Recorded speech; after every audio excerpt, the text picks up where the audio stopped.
Para po kay dating Vice Governor Congressman PJ. Sabi niyo po, lalabas po kayo ngayong eleksyon para po naman masiguro ang pagpapanalo ni Governor Ed Italiano. Kayo po ba itatayo bilang campaign manager ng Tingala? Isa pa ito. Nandiyan ka muna na pagtapos mo.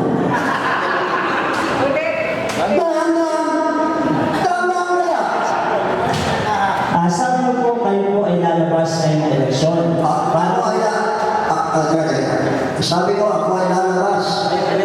Ngayong eleksyon. Para po masiguro ang pagpapanalo ni Governor Ed Italiano.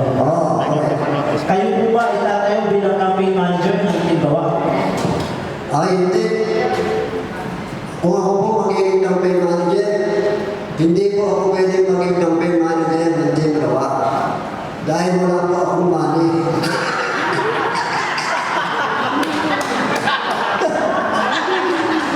Hindi ako pwede mag-campaign manager, wala akong money po. Ang manager, yung may hawak ng pera. Tandaan mo yan. Tandaan mo yan sa lahat ng mga partido. Huwag kang maniwala doon sa campaign manager na walang pera. Dahil para ka mag-manage mag-manage ka ng campaign, wala kang pera. Siya na ako mo. So yun ang sagot ko sa Talumonja story, simple lang. Ako daw ba ang tatayong campaign manager? Ang sagot, bako. Dahil. Ang masunod, mayo sa akin ang tira.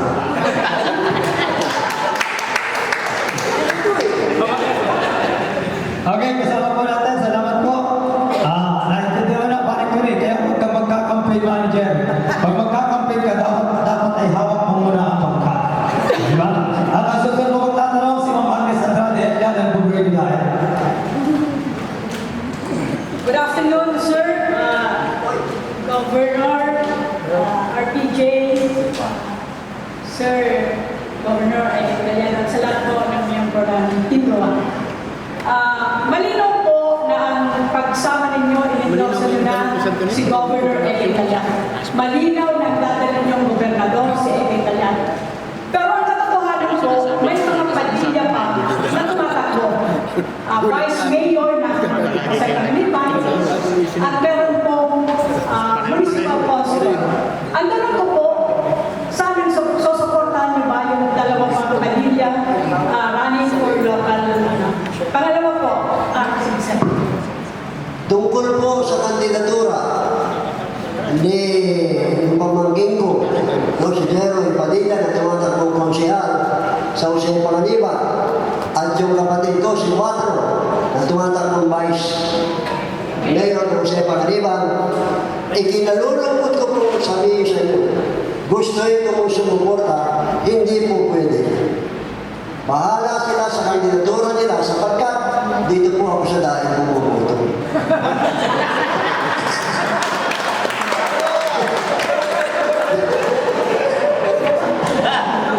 Dito ako sa dahil bumuboto eh. Suportahan niyo, i-endorse niyo kasi padilya po yun. Ay kung i-endorse lang, pero yung supporter na bumuboto ko sa kanya, ay madadalo tayo kaya. Pangalawang tanong ko po, nung makaupo po ang Padilla Astucia Administration, talagang lumitaw na merong 3 gobernador sa Kapitolyo. Kalaunan, kanina sa inyong opening statement, sinabi nyo na tila may 8 individual na nagdidesisyon sa mga bagay-bagay. Sa harap po namin, maaari nyo po bang turan kung sino yung 8 na individual? Ang sabi po ninyo ng maupo, si Ricarte, ay 3 ang naging gobernador sa Kapitolyo. Mali kayo. Hindi 3. Ang basa ko, diba? Anyway, ang bibigyan nila. Ang inihingi niya sa akin, pangalanan. Yung 8 sinasabi ko, na Council of Leaders ng team, madapat. Huwag ko na lang pangalanan. Pero sabihin ko na lang mga titulo nila. Isa, gobernador. Ito pangalanan. Isa, Vice Governor. Tatlo. Abogado. Isa. Kongresista. Isa. Kontratista.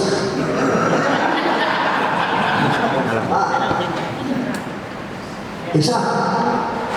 Kontratista. Ang medyo na lang dalawa. Yun lang ang nagkukonsultahan lang. Sabihin ko siya, Governor Ricardo Manila at si Vice Governor Ascutia at saka si Congresswoman Rosemary Parondes yung kontratista na si Joseph O. Yung tatlong palayin, kaya mo naman yung mga abogado. Kaya mo, si Pers, si Nanto, si Maynard,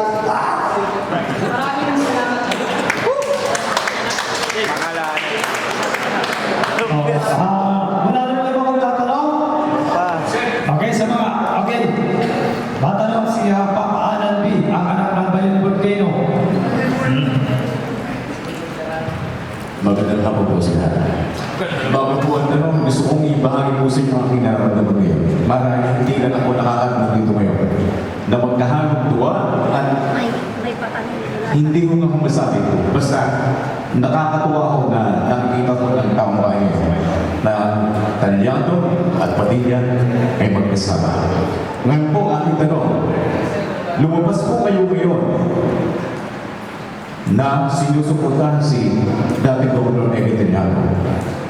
Lumabas po kayo ngayon sa darating upang mga kampanyahan, kayo po ba ay matapang din na lalabas sa bawat pupuntahan dito sa kanyang panganganya, kayo po ba ay sasama?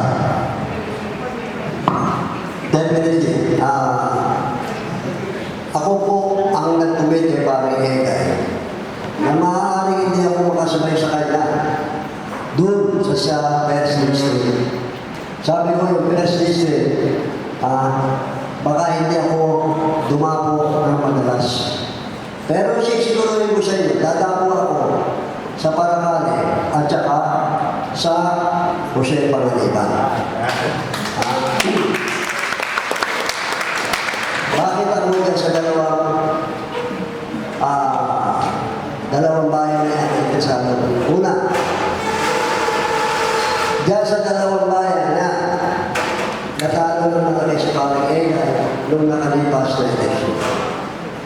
So, ang misyon ni RPD dyan sa dalawang bayan na imulat ang kanilang mata sa katotohanan. No? Bubuksan mo na yung mata nila sa katotohanan. Pagkatapos, mag-concentrate ako dito sa 2nd District. Bakit dito? Kasi ang 2nd District, pitong munisipyo, mas marami rito ang mutante. Doon sa 1st District, 5 lang ang munisipyo. Santa Elena, Kapalonga, Kamaliban, Paracale, Lago. Ano? Sa Santa Elena, walang problema si Paring Egay.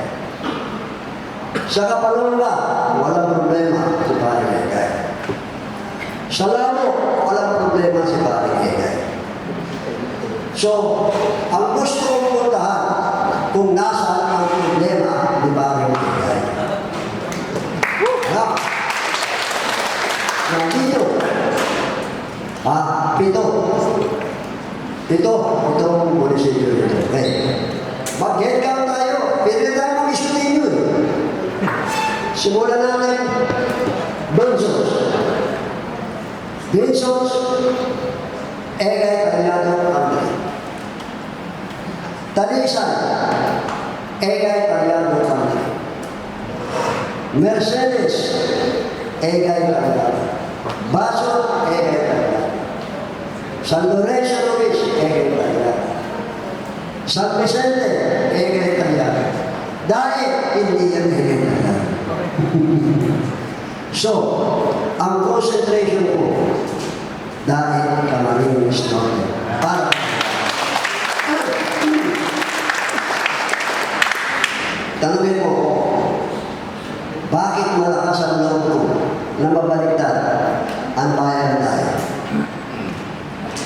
ba kayo nagtatanong? Bakit mayabang si RPD pagdating sa bayan ng Lahi? Ang bayan ng Lahi, minsan lang ako natalo sa election. Noong 1992 election. Ang kalaban ko ay si Pimentel, anak ni si Pululoy. Kalaban ko noong si Pululoy. Pero, noong 95, nung makita ng mga taga-dati na si RPJ seryoso sa pagpapagula ng bayan ng dati, magmula nun hanggang ngayon, hindi ako pinipili ng bayan ng dati. Lahat ng pakiusap ko sa bayan ng dati ay pinapakinggan ng mga mamamayan. As a matter of fact, noong nakalipas na eleksyon, ang lamang dito sa bayan ng Lahi, ni Ricardo, kay Padre Egan, 14. At doon sa 14 yun na yun, sabihin na lang natin na ang nakuminsi ko doon, 7 na lang. Sabihin natin na nakuminsi ko doon, bumoto kay Ricardo, 7 na lang. Kung mabawi ko ngayon yung 7 na lang. So yun ang aking vision dito sa kandidatura ni Padre Egan. I will concentrate the best few days of the campaign dito sa bayan ng Lahi. Kung kinakailangan lakarin mo lang, mga barangay niyan, kausapin lang ang dapat kausapin. Kakausapin mo.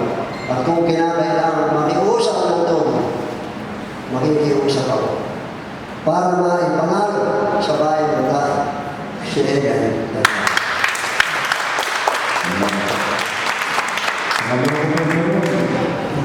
Wala ho bang nakaabot sa inyo kahit sa inyong kapatid na gobernador mayor na nalalaman po niya di sa kanya na siyempre kayo po ay aangayon kay Governor Aliado.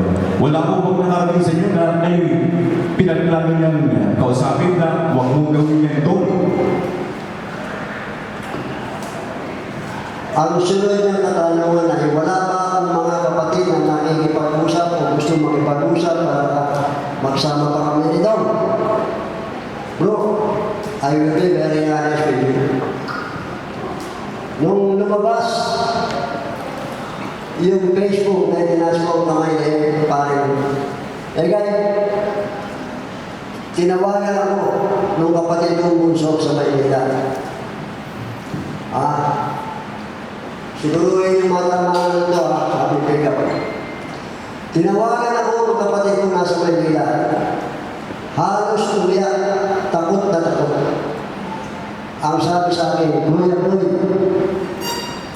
ano ang nangyayari sa Camarines Norte? Ako bakit? Isinusumpa ng mga pamilya sa mga araw na ito. Ako bakit? All. Isinusumpahan ng ating mga kapatid. Bakit mo daw nilalapastangan o nilalabanan si Dong? Tol, si Dong Anya ang man of the hour ng pamilya. Si Dong Anya ang nagdadala ng karangalan sa pamilya. Ang sabi ko sa kanya, Tol, mali ang nakikita nito. Ang pananaw ng Kuya Boy ninyo, si Don ang magbibigay ng malaking kahihiyan sa pangalan ng mga pamilya. Don, lumiliit ang mundo mo. Meron din threat sa iyo. Sabi ko, Don, huwag tayong magtakutan. Sanay ako sa ganyan lahat, Don. Don, nagsalita na yung isang ganito. Pamangkin ko, nagsalita. Kuya, sabihin mo, sa dating tito ko, mula ngayon, ang pangalan niya sa akin, Don. Sabi ko, hindi naman problema. Kahit nga ang pangalan sabihin sa akin, wala akong pakailan. Pero to, wala akong pakialam. Iwanan ako ng mga yan. Kasi, natatandaan mo to, nung ako, gobernador, nung ako, sikat, nung ako, may pera, lahat na yan, nasa tabi ko. Di ba? Pero nung matalo ko, lahat yan, malayo sa tabi ko. Anong bago? Oh, sa totoo lang. Nang ako matalo ng 2001, siguro kalahati ng kaibigan ko na wala. Kung matalo ko ng 2002, lalo na wala. Ang naiwanan sa akin, mga pulot kabataan lang. Yan ang mga yun ngayon, nagsasaka rin. Tapos sasabihan mo ko, ganyan. Ako doon, hindi ako natatakot yan. Kaya sabi niya doon, mag-isip-isip ka rin. Ako matagal na ako nag-isip. Desidido ko sa ginagawa ko ngayon, pasensya na kayo. So, yung kasabutan ko sa tanong mo. At this point in time, no amount of persuasion can make me withdraw my conviction to help promote the candidacy of Edgar Tagad.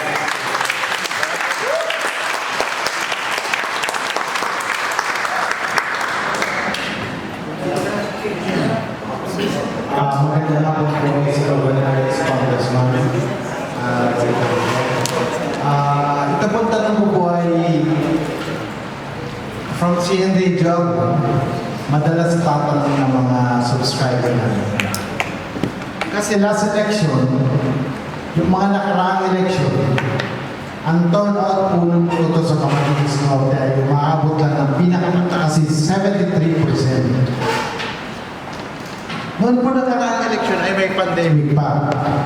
May pandemic pa noon at ini-expect ng karamihan, marami pa hindi nakaboto. So ini-expect natin ang boto lang is around 73% below. Pero lumalabas po na sa election na ang turnout po ng boto ay umabot halos na 93.5 ay 98.5%. Sa inyo pong pananaw, totoo po ba na nagkaroon ng dayaan kung nakarami eleksyon? Kaya marami nagsasabi po niyan at sinasabi nila yung napakatakuan na kuha ang boto sa Camarines Norte na 98.5% ng karakter sa bumoto. Anyway, Ramses, ang tanong mo ay kung may dayahan noong nakalipas na eleksyon because of very highly improbable turnout of voters in the province of Camarines Norte. Na ayon sa kanya, makabot ng 95. 98.5%. Okay. Ramses, I'm sorry, but you are barking up the wrong tree. I am not an authority to answer that question. Why? Hindi ako pwede sumagot yan. Ang pwede sumagot lang mo ay ako. But to give you an example of what I saw during that time, wala akong nakita dayaan sa party naman ng Team Matapat. Wala silang kakayahan. Tandaan mo, nung panahon na yun, mga challenger sila. Challenger sila. Oh, baka yung tanong na yan, pag tinanong mo ulit, baka mag-umpira pa. Okay po. Salamat po sa inyong kasagutan.